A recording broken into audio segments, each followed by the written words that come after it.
प्राकृत अनुरागी सभी महानुभावों को मेरा डॉक्टर पुलक गोयल का यथा योग्य अभिवादन, सादर जय जिनेन्द्र। आज हम प्राकृत डिप्लोमा कोर्स के अंतर्गत पाठ्य पुस्तक प्राकृत व्याकरण में से पाठ क्रमांक 3 कारक का अंतिम भाग देख रहे हैं। इस भाग में हम सप्तमी विभक्ति अधिकरण कारक इसका पाठ देख रहे हैं। सप्तमी विभक्ति किन कंडीशंस में लगती है, वाक्यों में किस प्रकार से किन किन स्थानों पर कैसा अर्थ होने पर इसका प्रयोग किया जाता है, ये सब हम आज इस पाठ से सीखेंगे। ये पाठ बहुत महत्वपूर्ण है और यह अंतिम पाठ इस कारक का है, इस दृष्टि से भी बड़ा महत्वपूर्ण है। चलिए पाठ प्रारंभ करते हैं। सप्तमी विभक्ति अधिकरण कारक, इसमें 6 बिंदु हैं, जिन 6 बिंदुओं के द्वारा 5 बिंदुओं के द्वारा इस पूरे पाठ को कंप्लीट किया जाएगा। सबसे पहला बिंदु, कर्ता की क्रिया का आधार या कर्म का आधार अधिकरण कारक होता है। कर्ता की जो क्रिया है उसका आधार हो, आधार का मतलब होता है उसका बैकग्राउंड, जिस पर वह आधारित है, या तो क्रिया का आधार होना चाहिए या कर्म का आधार होना चाहिए, उसे अधिकरण कहते हैं। दूसरे अर्थ में, जिस स्थान पर कोई होता है, जिस स्थान पर कोई होता है उसे अधिकरण कहते हैं और वह सप्तमी विभक्ति में रखा जाता है। जैसे यह पुस्तक है, पुस्तक कहाँ पर रखी है? टेबल पर रखी है, तो टेबल पर यह अधिकरण हुआ टेबल। और पुस्तक कर्म है तो पुस्तक यहाँ रखी है। इस दृष्टि से भी यह क्रिया का आधार, मैं घर पर सोऊंगा, तो घर पर यह क्रिया का अधिकरण हो गया, ऐसा हमें समझना चाहिए। जैसे यहाँ पर 2 उदाहरण दिए गए हैं। पहला उदाहरण, सो आसने चिट्ठई चिट्ठये आदि। यहाँ पर वह, सो यानी वह, आसने आसन पर बैठता है। कहाँ बैठता है? आसन पर बैठता है। यहाँ कर्ता सो, वह की क्रिया चिट्ठई बैठना का आधार आसन है। क्रिया है यहाँ पर चिट्ठई यानी बैठना। किस पर बैठता है? आसन पर बैठता है, तो वह आधार आसन है, अतः उसमें सप्तमी विभक्ति हुई। यह क्रिया का अधिकरण हो गया। अब दूसरा उदाहरण देखिए, कर्म वाला अधिकरण। सो थालिए थालिया आदि ओदणम पचई पचये आदि। सो वह, थाली, थाली का मतलब होता है थाली, थाली का मतलब हांडी। वह थाली हांडी में ओदणम भात को पचई पकाता है। वह थाली हांडी में भात पकाता है। यहाँ ओदण यह कर्म है, ओदण का आधार थाली हांडी है, अतः उसमें सप्तमी विभक्ति हुई है। दूसरे शब्दों में, बैठने का कार्य आसन पर और पकाने का कार्य थाली हांडी में होने के कारण इनमें अधिकरण कारक हुआ, अतः सप्तमी में रखा गया है। तो ये तो एकदम मेन हो गया कि अधिकरण किसे कहते हैं और उस अधिकरण में सप्तमी विभक्ति होती है। अब और किन किन स्थानों पर सप्तमी विभक्ति का प्रयोग किया जाता है, इसको देखिएगा। दूसरा बिंदु बहुत इंपॉर्टेंट है, ये समझने योग्य है।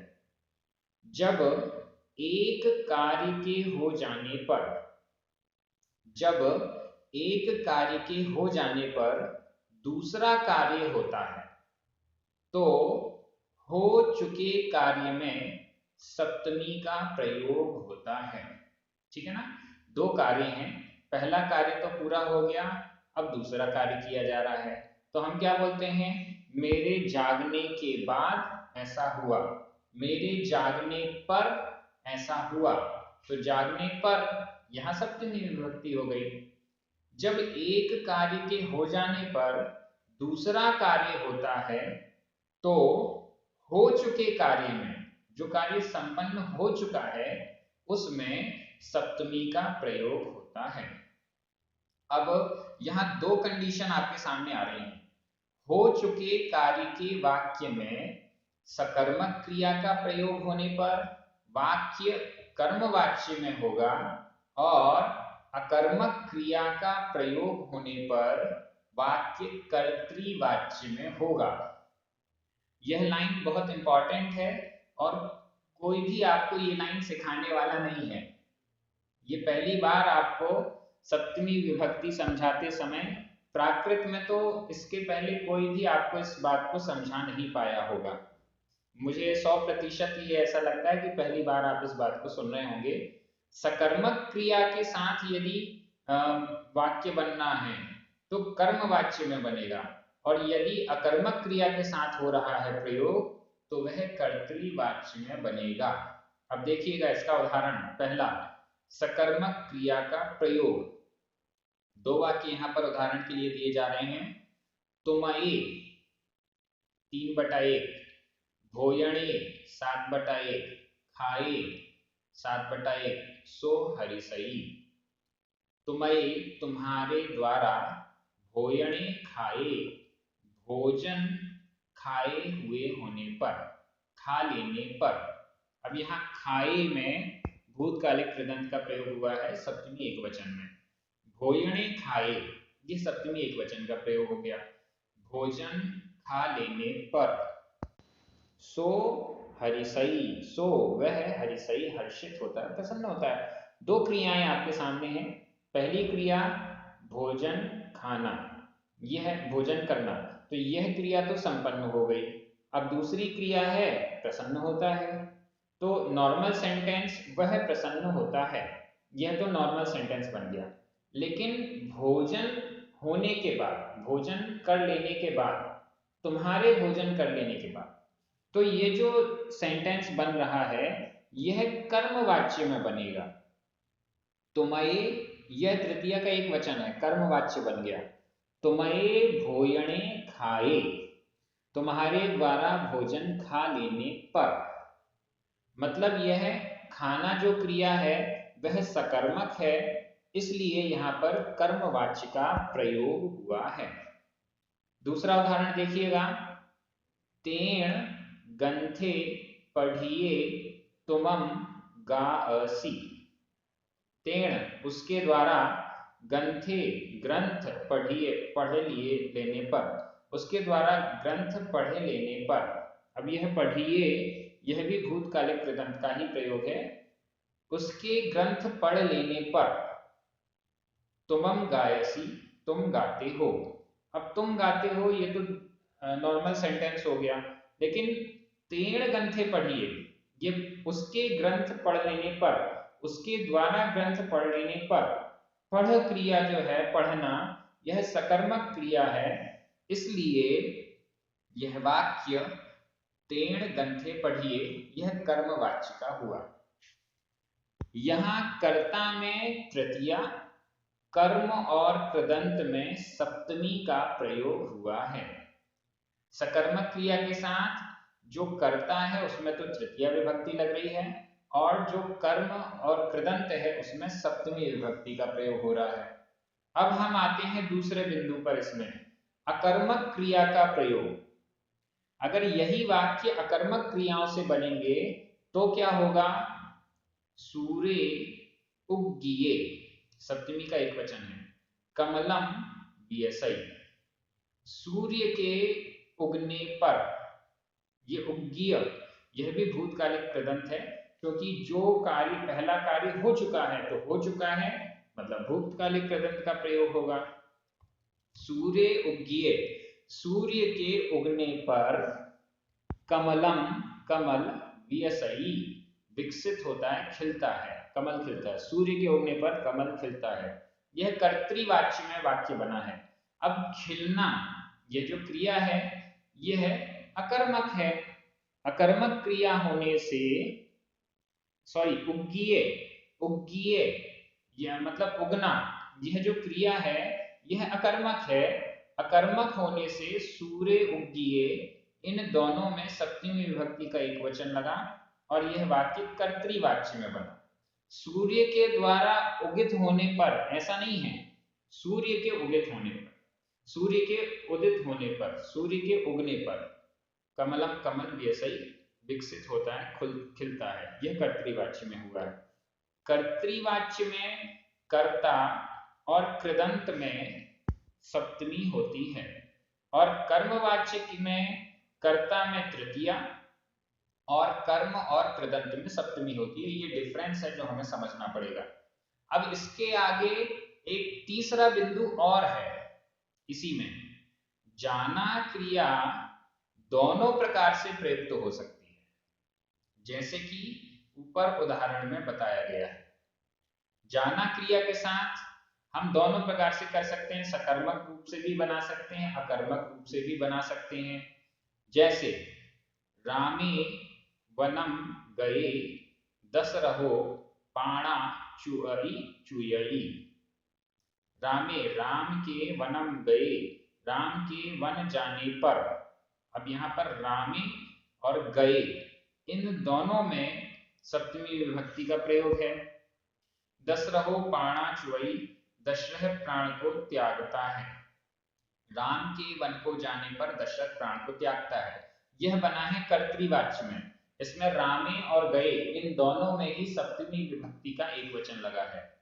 दूसरी प्रकार से हमने बनाया कर्मवाच्य में, रामेण वने गए दशरहो पाणा चुअई चयई। राम के द्वारा वन में जाने पर, राम के वन को जाने पर दशरहो दशरथ पाणा प्राणों को चुअई त्यागता है, यह कर्मवाच्य। अब यहाँ दोनों सेंटेंस आपके सामने है, दोनों का अंतर देखिए। पहला सेंटेंस कर्तृवाच्य में बना, रामे और गए इनमें सप्तमी एक वचन था और वनम में द्वितीय का एक वचन था। लेकिन जब हमने इसको कर्मवाच्य में बनाया तो रामेण कर्ता में तो तृतीय एक वचन हो गया, कर्म में और कृदंत में बने गए इन दोनों में सप्तमी विभक्ति का एक वचन लगा है। तो ये दोनों में डिफरेंस है जो आपको समझना पड़ेगा। हमारा दूसरा बिंदु बहुत लंबा था लेकिन बहुत आवश्यक था और कहीं आपको पढ़ने को नहीं मिलेगा इस टाइप का। अतः कर्मवाच्य में कर्ता में तृतीया और कर्म और कृदंत में सप्तमी होती है। कर्तृवाच्य में कर्ता और कृदंत में सप्तमी होती है, ये हमने समझ लिया है। अब इसका तीसरा बिंदु, द्वितीया और तृतीया विभक्ति के स्थान में सप्तमी भी हो जाती है। यह प्राकृत के स्पेशल रूल्स हैं जो अन्य विभक्तियों के स्थान पर कोई दूसरी विभक्ति का प्रयोग भी हो जाता है। यहाँ पर द्वितीय और तृतीया में, जैसे पहला उदाहरण, अहम नैरे न जामी। अहम मैं, नैरे नगर में, न जामी नहीं जाता हूँ, मैं नगर में नहीं जाता हूँ। अब यहाँ वैसे तो नैरे सप्तमी विभक्ति का प्रयोग है लेकिन द्वितीय विभक्ति का प्रयोग होना चाहिए, मैं नगर को नहीं जाता हूँ, लेकिन इसकी जगह मैं नगर में नहीं जाता हूँ ऐसा प्रयोग हो रहा है। द्वितीय के स्थान पर सप्तमी विभक्ति का प्रयोग है। दूसरा उदाहरण, तेसु तीसु उहई अलम किया। तेसु तीसु, तेसु उन, तीसु तीनों के द्वारा, उन तीनों के द्वारा उहई पृथ्वी अलम किया अलंकृत हुई, उन तीनों के द्वारा पृथ्वी अलंकृत हुई। अब उन तीनों के द्वारा, इसमें तो तृतीय विभक्ति का प्रयोग होना चाहिए था लेकिन उसके स्थान पर सप्तमी विभक्ति का प्रयोग हुआ है। अगला इसमें चौथा बिंदु, पंचमी के स्थान पर कभी कभी सप्तमी पाई जाती है। जैसे अब पंचमी के स्थान में भी सप्तमी का प्रयोग होता है, अंते उरे रमियुम राया आगवो। अंते उरे, अंतःपुर से रमियुम रमण करके राया राजा आगो आया, आ गया। अंतःपुर से रमण करके राजा आ गया। अब यहाँ रमण करके, कहाँ से रमण करके? अंतःपुर से। तो यहाँ पंचमी विभक्ति होनी थी, लेकिन उसके स्थान पर सप्तमी का प्रयोग हुआ है।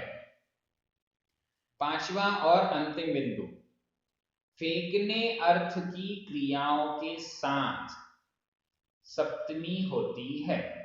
फेंकना, फेंकना अर्थ की क्रियाओं के साथ, जैसे सो बालम जले जलम्मि खिवई। सो वह, बालम बालक को, जले जल में, खिवई फेंकता है, छोड़ता है, वह बालक को जल में फेंकता है। अब जिसमें फेंका जा रहा है वह सप्तमी विभक्ति हो जाएगी, जले, जल में। इस प्रकार से ये पांचों बिंदु पूरे हो गए। कुछ प्रयोग वाक्य आपके सामने आ रहे हैं। पहला, विषये विरक्त चित्तो जोई जानेई अप्पाणम। विषय विरक्त चित्तो, विषयों से विरक्त चित्त, जोई योगी, जानेई जानता है, अप्पाणम आत्मा को। विषयों से विरक्त चित्त योगी आत्मा को जानता है। अब यहाँ विषयों से पंचमी विभक्ति का प्रयोग होना चाहिए था, लेकिन उसके स्थान पर सप्तमी विभक्ति का प्रयोग हुआ है। दूसरा उदाहरण देखिए, वेदेऊन सुदेशुया तेव स्वयं उत्तमम शीलम। वेदेऊन जानकर, सुदेशु श्रुत को जानकर, तेव तुम्हारे लिए, स्वयं उत्तमम शीलम स्वयं कहा गया, उत्तमम शीलम उत्तम शील कहा गया, तुम्हारे लिए उत्तम शील का वर्णन किया गया। वेदेऊन सुदेशु, श्रुतों को, वेदेऊन यानी जानकर, सुदेशु श्रुतों को जानकर। अब श्रुत, यहां पर श्रुतों को द्वितीय विभक्ति का प्रयोग होना चाहिए था, लेकिन उसके स्थान पर सुदेशु सप्तमी विभक्ति का प्रयोग हुआ है। तो यह भी हमें समझना चाहिए। ये हमें ग्रंथों में कई जगह मिलेगा। यहाँ तो अष्टपाहुड़ में से दिया जा रहा है, क्योंकि प्राकृत गद्य पद्य सौरभ पुस्तक में से है, और भी आपको अनेक स्थानों पर मिलेंगे। तीसरा, संभाषिऊण भिच्चे वज्जावत्तम च धनुवरम धित्तुम घणपी संपौत्तो पौम सयासम समल्लीणो। संभाषिऊण भिच्चे, संभाषिऊण संभाषण करके, भिच्चे भृत्य के साथ, भृत्य के साथ संभाषण करके, सेवक के साथ संभाषण करके। अब यहाँ तृतीय विभक्ति का प्रयोग होना चाहिए था, सेवक से बात करके, लेकिन उसकी जगह भिच्चे, यह सप्तमी विभक्ति का प्रयोग किया गया है। वज्रावत्तम च धनुवरम घेत्तुम, वज्रावर्त नामक धनुष को घेत्तुम लेकर, घणपी संपौत्तो घनी प्रीति से, प्रगाढ़ प्रीति से, प्रेम से संप्रयुक्त सहित, पौम सयासम, पौम यानी राम के पास, समन लीड़ो गया, लक्ष्मण की बात चल रही है ऐसा। चौथा, पियरेण बंधवेहि सामंत सयेषु परिनिया संता। पियरेण पिता से, बंधवेहि बंधुओं से, य और सामंत सयेषु सैकड़ों सामंतों से, परिनिया परिमित घिरे हुए संता, संता यानी घिरे हुए रहे। अब यहाँ पर पिता से, बंधुओं से, यहाँ तो तृतीय विभक्ति का प्रयोग है, लेकिन सैकड़ों सामंतों से, इसमें सप्तमी विभक्ति का प्रयोग कर दिया। मतलब दो शब्दों में तो तृतीया है, तीसरे में सप्तमी लगा दी। तो यहाँ तृतीय विभक्ति के स्थान पर सप्तमी विभक्ति का प्रयोग किया गया है। पांचवा उदाहरण देखिए, यह भी दशरह पवज्जा में से ही है। तेषु कुमारेषु समम सामंत जनेन वच्यमाणेनम सुन्ना साएपुरी जाया क्षण वज्जिया तैया। तेषु कुमारेषु समम, उन कुमारों के, समम यानी साथ। अब समम के योग में हमेशा तृतीय विभक्ति होती है, लेकिन यहाँ पर तेषु कुमारेषु सप्तमी विभक्ति का प्रयोग किया गया है। उस समय उन कुमारों के साथ जाते हुए सामंत जनों के कारण साकेतपुरी उत्साह रहित हो गई, ये इसका गाथा का अर्थ है। छठवां यहाँ पर प्रयोग देखिए, पुरोहियस्य य पुत्रो समीवे ठियो वट्टई तया पुरोहियो समागवो पुत्ते पुच्छै। पुत्ते पुच्छै पुत्र से पूछता है। अब पुत्र से पूछता है, द्वितीय विभक्ति का प्रयोग होना चाहिए था, जिससे पूछा जाता है उसमें द्वितीय लगानी है, लेकिन यहाँ पर द्वितीय के स्थान पर सप्तमी विभक्ति का प्रयोग हुआ है। पुरोहियस्य य पुत्रो, पुरोहित का पुत्र समीपे ठियो वट्टई, समीप में बैठा रहा, तया तब पुरोहियो समागव, तब पुरोहित आया, पुत्ते पुच्छै पुत्र से पूछता है। इस प्रकार से ये पूरे प्रयोग हो गए हैं। आपके सामने अभ्यास के रूप में कुछ वाक्य आ रहे हैं, उन वाक्यों को आपको सॉल्व करना है अपनी कॉपी में, और उसके बाद फिर आप उनको YouTube पर कमेंट्स में भी लिखिए या मेरे पास भी लिखकर भेजिए, जिससे आपका अभ्यास बहुत अच्छे से हो पाएगा। इस प्रकार से ये हमारा तीसरा जो पाठ था कारक, वह कंप्लीट हो गया है। इसके बाद चौथा पाठ आएगा तद्धित का। यह भी बहुत इंपॉर्टेंट है। इस पूरी पुस्तक प्राकृत व्याकरण में जो हम सीख रहे हैं, संधि, समास, कारक, तद्धित, ये सारे, और स्त्री प्रत्यय आगे आएगा, अव्यय आएंगे, बहुत सारी चीजें आएंगी इस प्राकृत व्याकरण में। ये हम सभी के लिए बहुत महत्वपूर्ण है। प्राकृत व्याकरण प्राकृत भाषा को सीखने की दृष्टि से बहुत महत्वपूर्ण है। आप सभी प्राकृत भाषा का बड़ी अच्छी प्रकार से अभ्यास करते हुए अध्ययन कर रहे हैं। सभी को बहुत बहुत धन्यवाद। हमारे जो पुण्यार्चक हैं, जिनके निमित्त से ये कार्य यूट्यूब पर परमानेंट हो रहा है, उनको भी बहुत बहुत धन्यवाद। जय जिनेंद्र।